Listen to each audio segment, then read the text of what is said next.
What are you doing to stop the flow of weapons into Mexico? We are arresting flow of weapons our borders are closed. Seems like Attorney General Pam Bondi here didn't learn anything when she had her hearing in front of the House. Now she's in front of the Senate Appropriations Subcommittee about her budget request for 2026. And somehow she's even less prepared and even more unhinged than she was before, desperately attempting to fight back when the Democrats start grilling her on Trump taking bribes through his meme coin, people getting kidnapped off the streets by folks impersonating ICE officers, and the United States turning a blind eye to US-made weapons funneling into Mexico and arming the very cartels Trump has deemed to be terrorist organizations. We'll talk about all of that stuff more in depth toward the end, but first I've compiled the best clips from the hearing for you, so check this out. I want to know if when the president held his dinner for 220 individuals who purchased the most of his meme coins, were there foreign interests attending that dinner?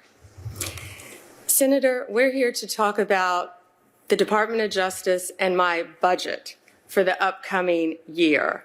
I would think that you would want to talk about the leader of the Sinaloa cartel who was living in Oregon, one of the top leaders. I would think that that's what you would want to talk about with me. When we captured him, he had $3 million cash in his home. Attorney General, I know that you avoided the same question on the House side, but what we know is that many folks who attended this dinner were buying those coins because they wanted to influence U.S. policy. We had Mr. Javier Selgas, the head of Freight Technology, Inc., who said, I bought $2 million of these coins. I plan to buy $20 million because I want a favor from the president to change the policy regarding freight from Mexico to the United States. This solicitation of investments in his personal product, his meme coin, led to many people who were coming from foreign countries attending that dinner. Don't you think the American people have a right to know? And you said yourself, you're very concerned about foreign influence on our government. Senator, it is wildly offensive that you would accuse President Trump of not protecting American interest in our country when he is the president that has shut down our borders, unlike Joe Biden. President Trump has done everything to make America safe, and you asked me the question, and keep America safe. Do you know? And you're trying to play a gotcha question at a budget hearing when you have murders left and right in your state, violent crimes, and we are doing everything we can to help your liberal state, whether you're liberal or not. We're going to do everything we can to help the citizens of your state, and you're trying to avoid that because you're trying to play a gotcha question with the President of the United States, and it's not going to work. We're here to talk about our budget for public safety.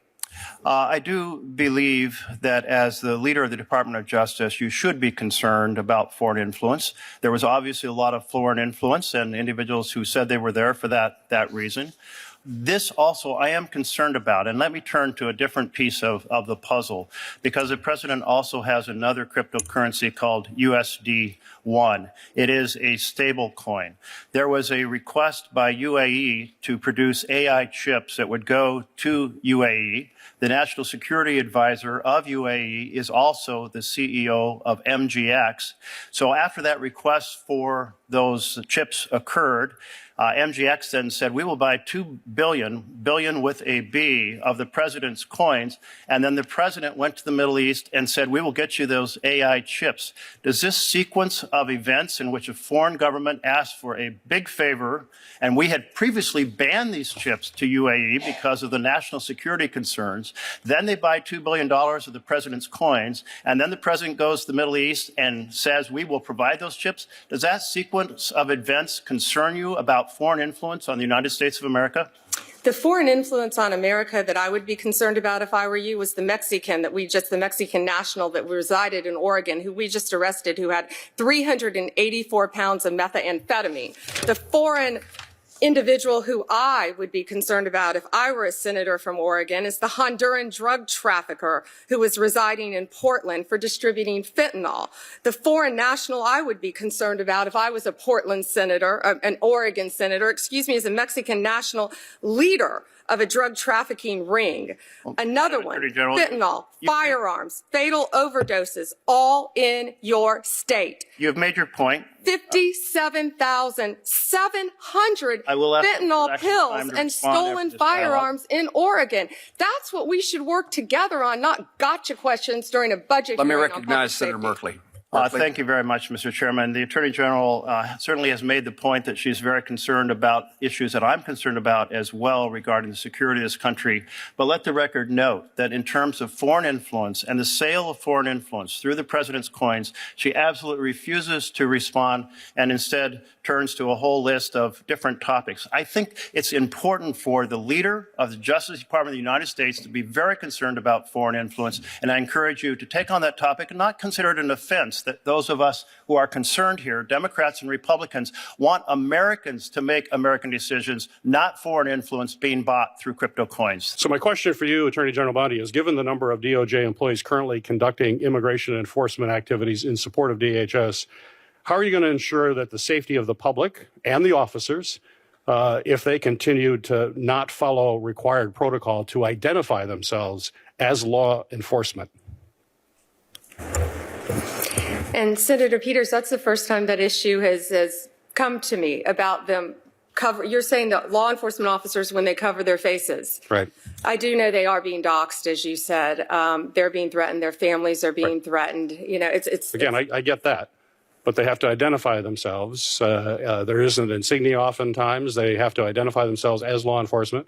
People think, here's a person coming up to me, not identified, covering themselves. They're kidnapping. They'll probably fight back. That endangers the officer as well.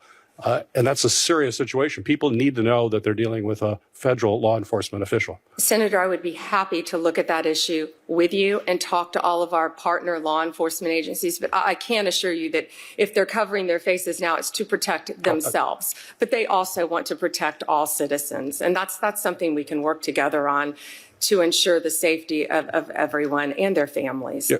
And it's protecting themselves, too, if they identify themselves. It's not just the person, because someone's going to fight back if you just think a strange person with their face covered is throwing you into a van. Most people will resist that. It sounds like you have a specific case, and I would be happy to talk to you about that at a later time, because I'm not aware of that happening.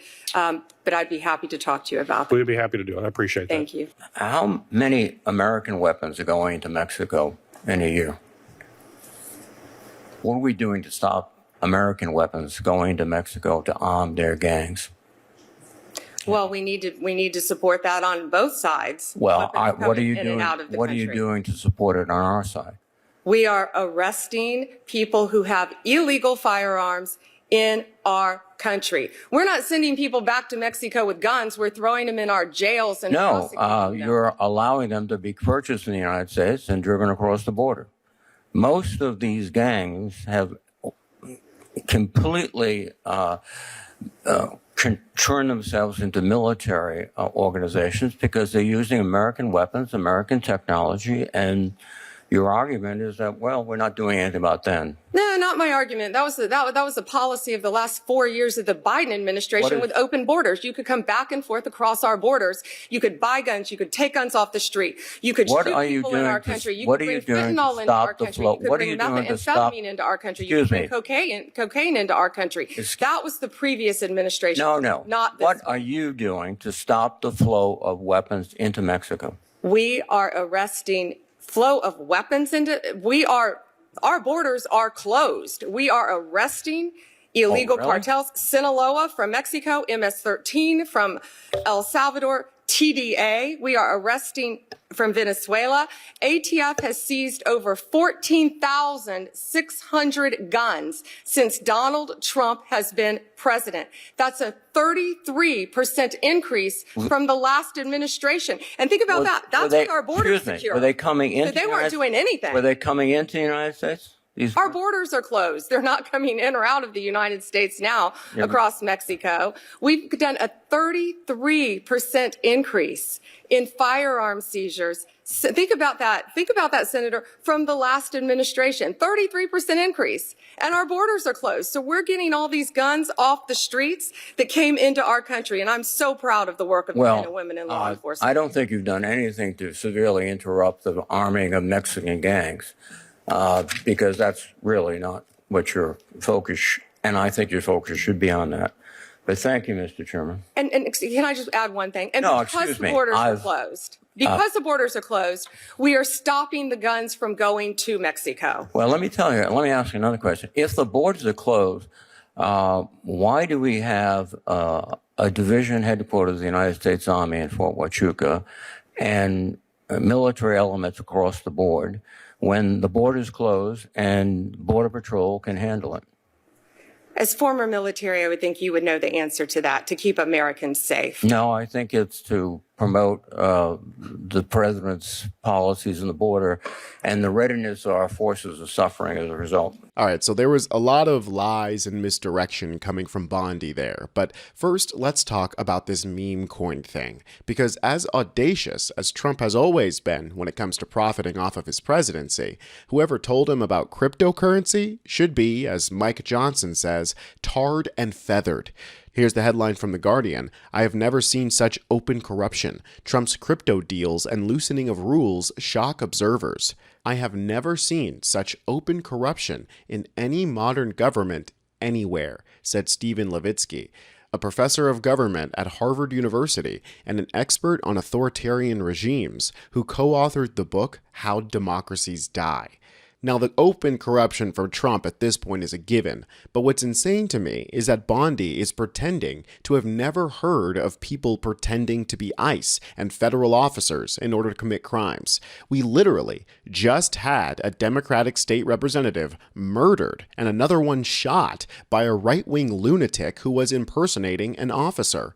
And because ICE doesn't have to identify themselves and they're allowed to cover their faces for some reason, there have been multiple cases around the country of criminals pretending to be officers. Here's a headline from CBS News. Philadelphia man charged with impersonating ICE agents during a robbery in northeastern Philly, DA says. Here he is handcuffing a woman before robbing her and fleeing, leaving her handcuffed and confused. Another case out of LA. LA supervisor warns of ICE impersonators after masked men profile staffer's godson. I do believe that there may be people out there impersonating ICE, taking advantage of this population, Barger said, adding that she called ICE about the incident and got no response. Now, we all know that America's got two major products, culture and weapons. Although the Mexican government attempted to sue U.S. gun manufacturers for their part in arming cartels, of course, we've got laws on the books to protect gun makers more than we protect literal babies. So the Supreme Court slapped down their lawsuit. But that doesn't just make the problem go away. It's still a verifiable fact from the ATF themselves that 74% of all the weapons that the cartel uses comes from the US of A. Now, Bondi can say that they're locking it down, but they're not confiscating weapons from people as they enter Mexico. So they're not really doing anything to stop this from happening. And now that the Trump administration has declared cartels to be terrorist organizations, this seems to imply that U.S. gun manufacturers are complicit in domestic and foreign terrorism. If Democrats really want to pounce on gun control, now is an amazing time to take advantage of Trump's reckless moves here. After all, providing material support for designated terrorists is a serious federal offense, and so they could go lawsuit hunting here in the United States, the same way that the Republicans are in order to dismantle protections for LGBTQ individuals, women's reproductive rights, and child labor laws. But again, that's if the Democrats really wanted to. The way I see it, if the house is already burning down, well, then now is the time to fight fire with fire, or else you might lose the whole neighborhood. If you guys enjoy the kind of news that gets straight to the point and shows you the stuff that MAGA doesn't want you to see, then join our resistance here by subscribing to Really American. Drop a blue heart below so I know you're here. I'm Tony Hinderman with Really American, and I'll catch you next time.